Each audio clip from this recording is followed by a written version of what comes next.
Okay, we're back again with another upper body day. Today it's going to be a fun ripper of a session. We're going to do some bench press, we're going to do some GHD ab sit-ups, we're going to be doing some handstand work, some different kind of pull-up variations. We're going to do one arm ones and a little bit of pump at the end, a little bit arm work. We're also going to be talking about contrast training today, my thoughts on it, whether it's good or not for athletes or good for anyone, to be honest, and if it's worth actually using in your sessions, you know. We're going to talk about that a lot.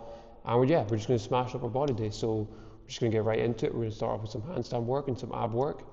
And we're going to do some weighted GHD sit-ups and then twists. And then we're going to get into some, we've also got some plyometric upper body work. And that's going to be us. So yeah, let's get right into it. We start our upper body days with some handstand work and abdominal work. So we're really trying to work on getting into a handstand. So we're just going to do kick up to the wall, just pushing our foot away from the wall slowly just to try and hold that position. Then we're going to do some ab work today. It's going to be the GHD. I don't actually have a GHD. I just kind of made one up with a box and some weights, the barbell. And we're going to do some weighted sit-ups and weighted twists. I think they're like one of the best ways to actually build hypertrophy in the abs. The reason I like doing abs at the start of a session, just kind of warms up my whole body and gets me feeling good. And like nothing better than like a little ab pump to start a session. So yeah, we'll just get right into it.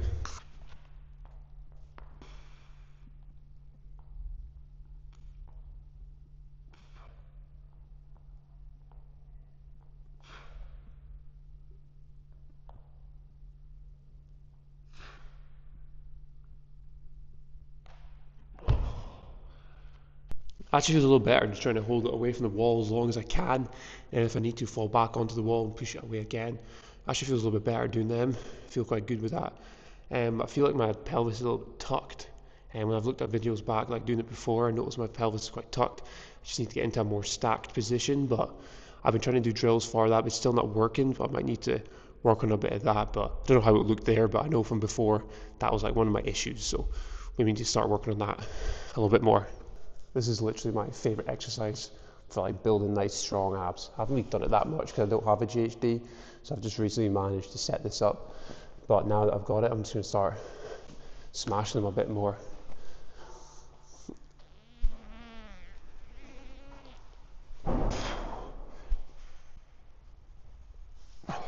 Just starting off body weight, then we'll add some weight later on. Trying to get a nice full range of motion, coming all the way down, bending that back, all the way down, and then coming up.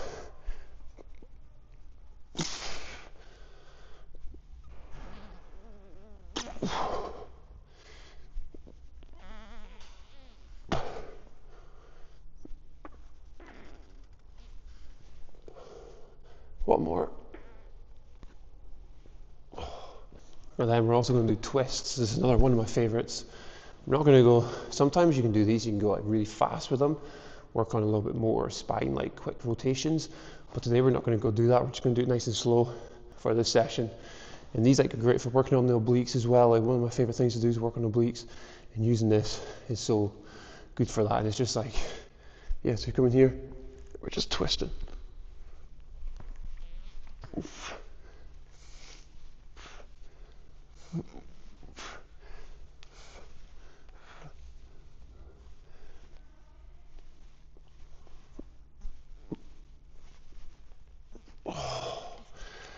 Yeah, they feel great.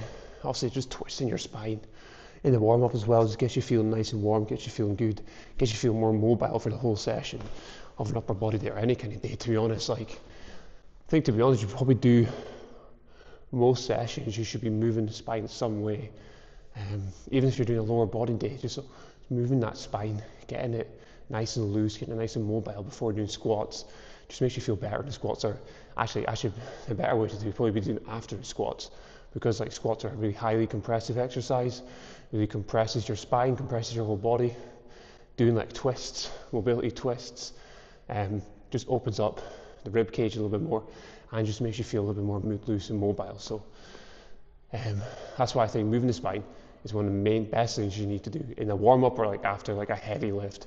It's probably a good thing to do. Okay, we're going to go through 3 more sets of this. Let's just see if I can like stack my hips a little bit better. I don't even know what the feeling is. Like I can't really feel like I can like, it's like almost like tucking my pelvis in. I need to try that. Let's just give it a go. Because I don't want to be like, you need to have like a straight body, and I feel like my body's not proper straight. I feel like my legs, it like goes like this and then comes out at an angle, then that down, back down in my body. I need to try and keep it nice and straight the whole way, so we'll see if I can work on that here.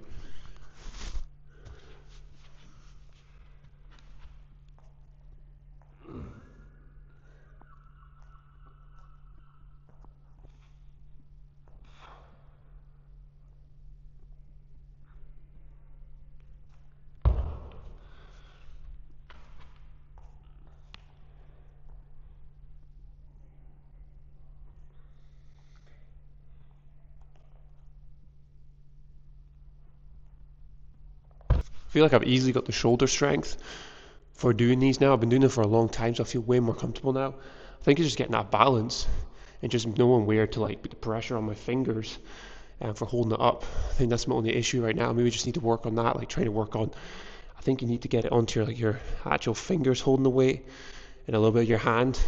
But like, because I don't really think about that too much, so I maybe need to work on that a little bit more if I'm going to actually do a proper handstand, because I think that'd be cool to get, and that's one of the goals. I think if you can do a hands, like learning all these calisthenic skills is awesome in the warm up. And it's just a different way to train. Like, it's just not boring. Like, sometimes I do like doing like bodybuilding exercise for body and that, but sometimes it's good to do something different, and you actually feel better. You become a better mover doing all this calisthenics kind of stuff. So that's why I like to do it, especially in the warm up, and it warms up the whole body. And it's like, if you want to learn a new skill, you need to be nice and fresh for it. So doing the warm up, you're obviously the freshest that you can be. And it keeps the warm up nice and fun, rather than just boring if you're just going to treadmill or something and just getting warm. At least this way we're trying to learn a new skill, we're learning something different, and you're actually getting nice and warm at the same time. So we're going to go back onto the abs again. Going to do a little bit of weight now with these, just 10 kilo, and go for 8 to 12 reps to see how it feels.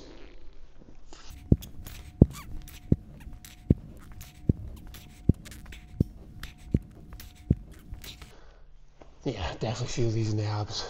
Feel a little bit, it's good. It feels good though. We're going to do the twists as well. Again, we'll just hold 10 kilo again. We could definitely go heavier on these, but we haven't actually focused on these before, so I think for the next month or so, we're going to try and focus on these as one of the main ab exercises, see if we can get nice and heavy in them. Because obviously if you want to build abs, it's just like any other muscle. Doing like planks and that isn't going to build you nice, strong, good looking abs. You need to actually progressively overload them and train them through a full range of motion, just like every other muscle. So doing exercises like this, when you're adding weight every week, hopefully my abs will become a little bit more looking, because I think my abs are quite thin, quite skinny, maybe not like hypertrophied enough, not big enough. So that's why I'm hoping to use these exercises to build up my ab muscles.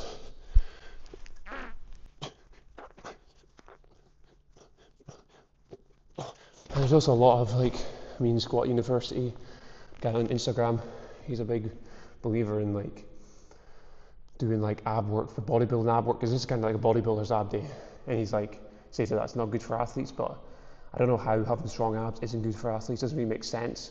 So I think he's kind of wrong in that point. A lot of people think doing this kind of stuff isn't good for athletes, but having strong abs, having a strong core is good for everyone. Doesn't matter if you're an athlete or not. It's definitely going to help in your sport. Your core is used for everything, so having strong core is one of the main things you can do. And I think he says like planks and bird dogs are better, but I can't even understand how. Yeah, maybe they control the pelvis a bit more and control a little bit the body a bit more, but they're such a low level exercise. You're not actually getting stronger, you're not progressively overloading, you're not even working the muscles through a full range of motion. It actually just seems like a pointless exercise. You're way better doing exercises like this, where you're actually progressively overloading the muscle and actually working the muscle properly, like an actual muscle, rather than just doing like a static exercise, because you wouldn't do that with any other muscle group.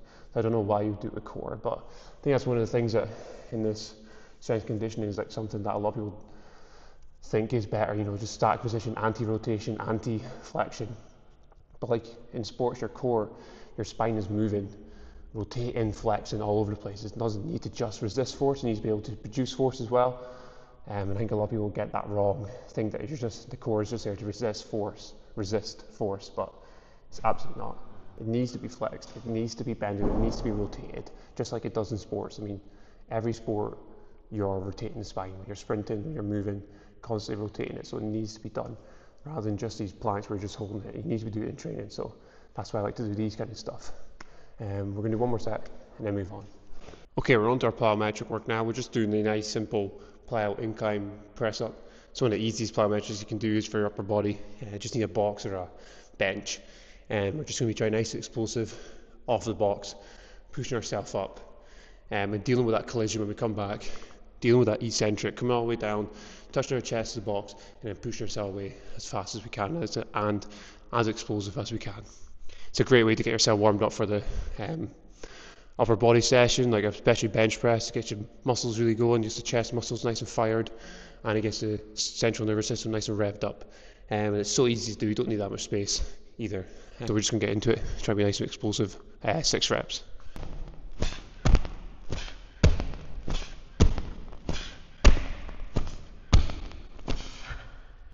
I really like those plyo push-ups because they're so easy to do, and it's just an easy way to get some upper body plyo, upper body power work in a session, like just before you do your strength work.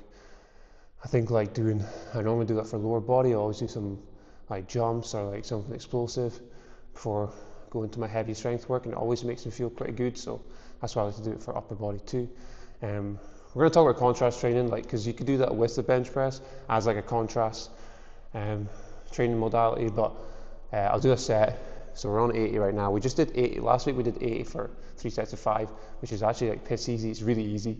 It's something I should be able to do I can normally do 80 for I don't even know how many reps, but like 12 to 15 reps probably, maybe more. I haven't done that in ages. So we're gonna do 5 reps again.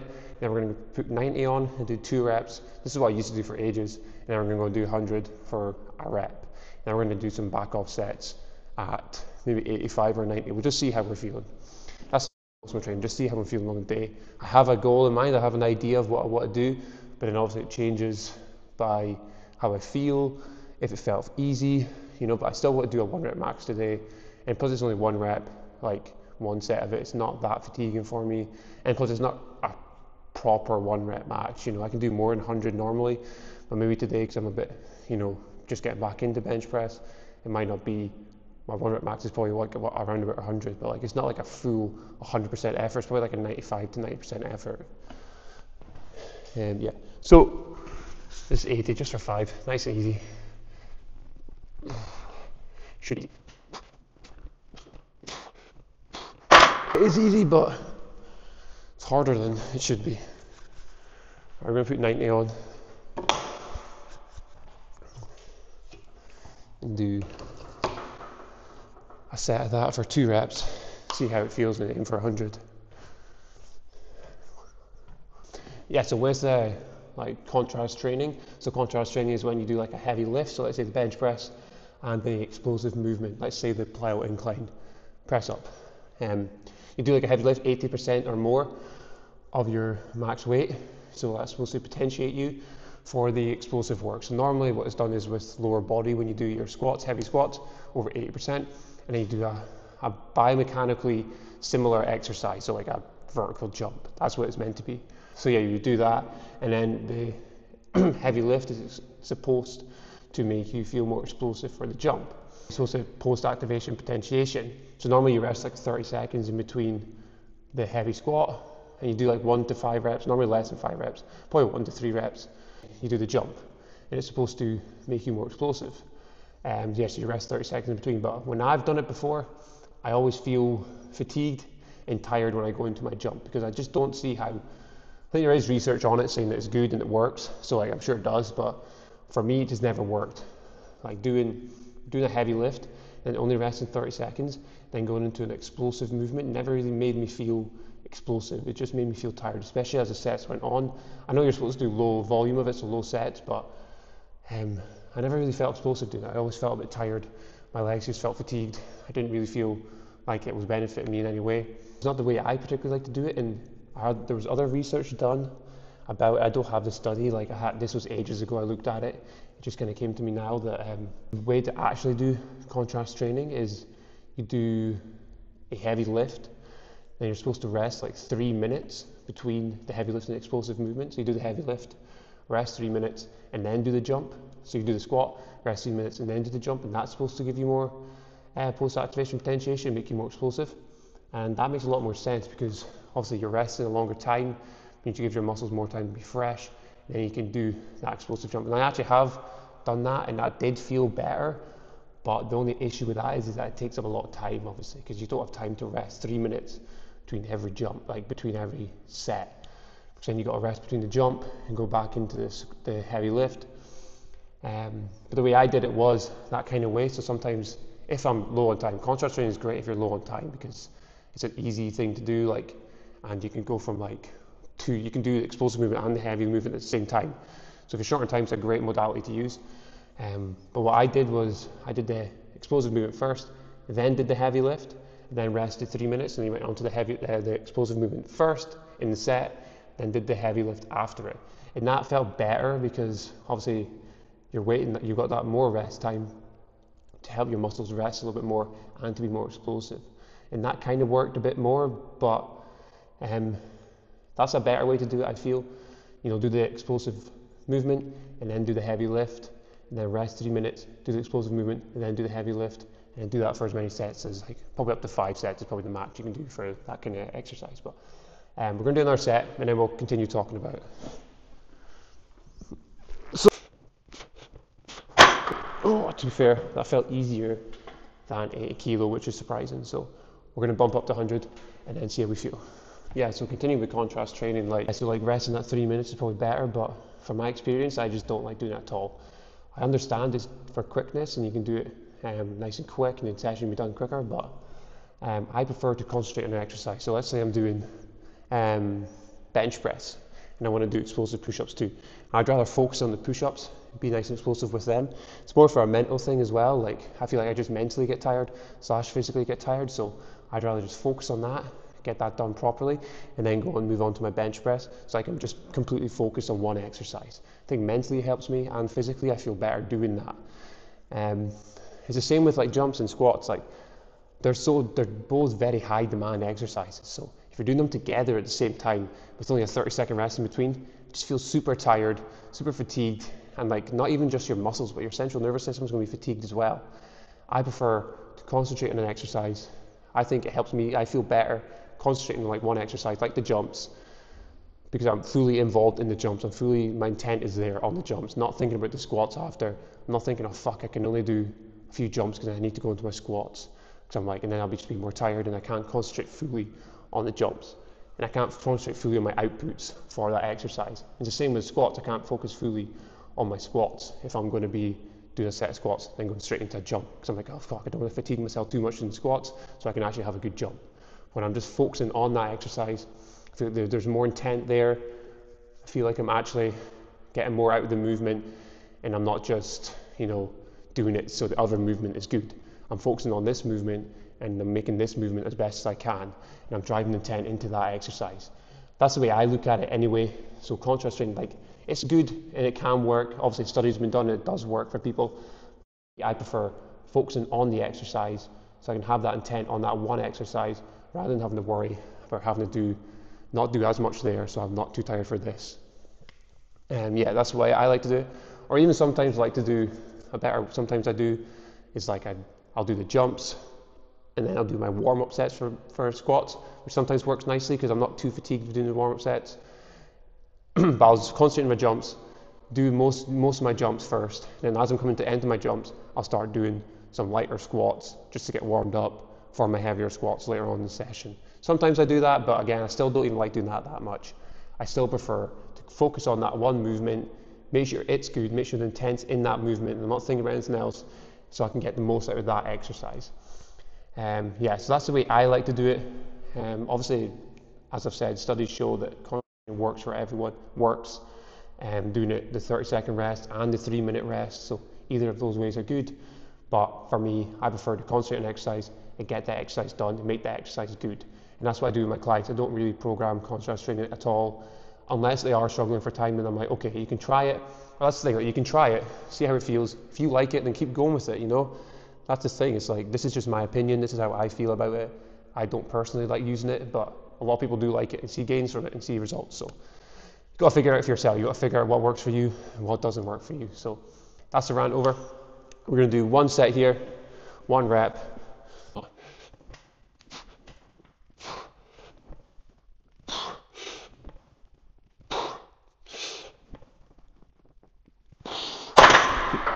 Okay, well, okay, I was decent. Got 5 reps there. I was only expecting to get 1. Haven't done bench press in so long. I've barely done any upper body, especially this last week, or especially since my holiday. I've done like nothing. So that's been like almost 2.5 weeks of doing like very little upper body work. I did like 1 session last week and did 80 for 3 sets of 5 for bench press, and that was it.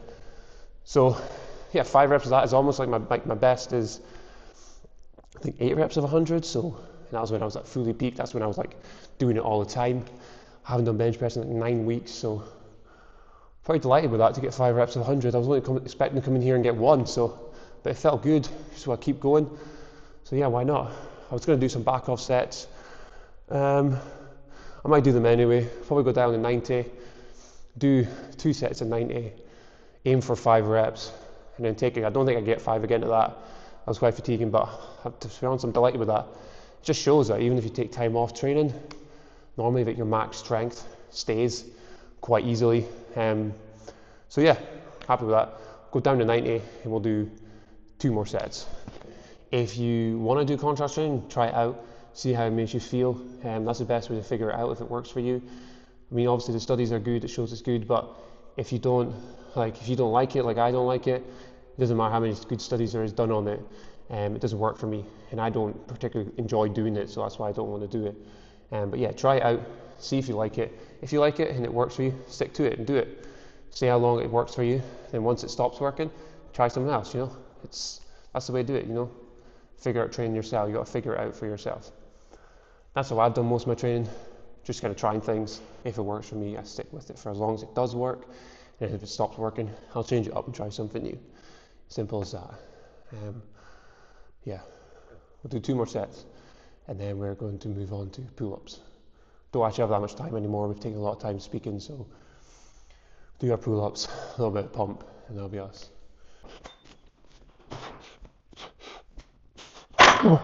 Nice. We're going to do 1 more set, and then move on.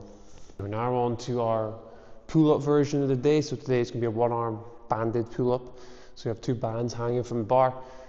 We're going to hold on to them with our arm, and then we're going to pull up with the opposite arm on the bar. I like this variation because like it's just something different. Like a lot of the time, just doing regular pull-ups just gets a bit boring sometimes. You can obviously add weight to it. Again, that gets a little bit boring. It depends, like, because I've managed to like get quite strong in that. So like every now and again, it's nice to just change up the variation, and that's what I like to do. Maybe not every week, but a lot of weeks, like we'll change it up. Like maybe for the next 4 weeks, we'll focus on this, try to get nice and strong in this position. Maybe because obviously the higher up you are with the band, the easier it is to do the exercise. Not easy, but like the easier it is to do the exercise. And the lower you go down with your band, and the less like you're actually holding on to the bands, the harder it is, because that means you're using the single arm more when on the bar. So like we want to be able to use as much of this as possible. Like we want to use that arm as much as possible and as little as this as possible. But obviously to start with, I've already done 2 sets, 5 reps, and my hands have been right up at the top.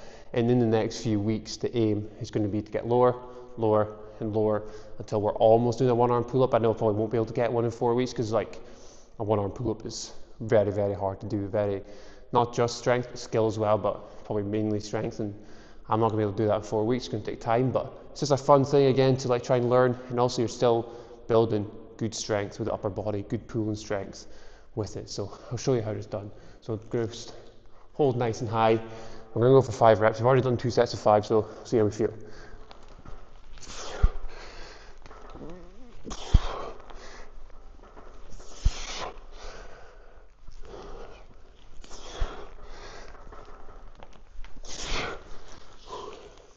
Okay, that felt pretty good. That was good. Maybe next time we'll try and go a little lower on the bands. We're going to do the left arm. I'm going to rest like 30 seconds in between because even though the main focus is the right arm there, we've still used our left arm to hold on to the bands. And it's more my grip. Grip gets really bad when holding on to the bands because you're really gripping onto them when you're pulling up. So like sometimes it hurts the hands a little bit, but it's fine. But like just means that arms are a bit sore, so we'll rest at 30 seconds and then go into the 1-arm left ones. And then once we've done this, we're just going to do some hypertrophy. Don't actually have that much time. We've taken a long time to do this workout. I think it's because I've been talking to the camera as well. So we're going to do one more set of this, and then some arms, biceps, triceps, and then that's going to be us 2 or 3 sets.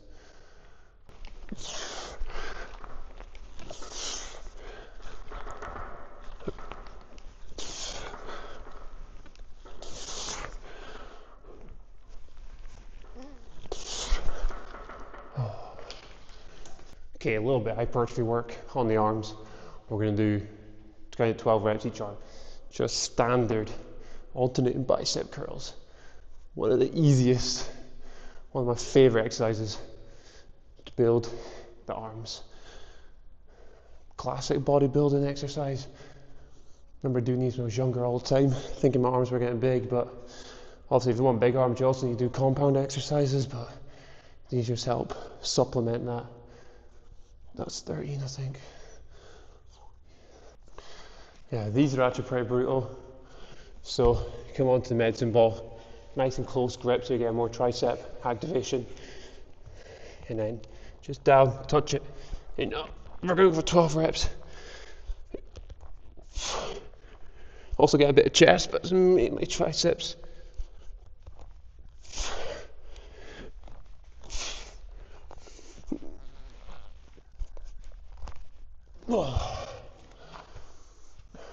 Okay, cool, that is us for today, so thank you for watching. That was a nice little upper body session. Also a good chat on contrast training. If you have any questions about contrast training or anything like that, just please go in the comments section, and I'll try and answer them as much as I can. Also, yeah, it's a good workout. Bench press, really didn't expect to get 100 for 5. I'm delighted with that, to be honest. It's probably, well, 8 is my best I've ever done, so we're almost there. And we haven't done it in 9 weeks, so that felt good. Considering also we had like basically 2 weeks off of training completely. Didn't do any of our body, any kind of training really, so to still feel good and strong is a positive thing. It just shows that you can still go on holiday, you can still take breaks from exercises and come back and still be nice and strong, so which is good to know. Also, yeah, handstand work was a bit better. I enjoyed doing that ab work. It was that's one of my favorite ab exercises. They feel pumped after that. And then yeah, again, nice little pump on is good. So we're just gonna do one more set, but that's it for the video. Thanks for watching, and I'll see you next time.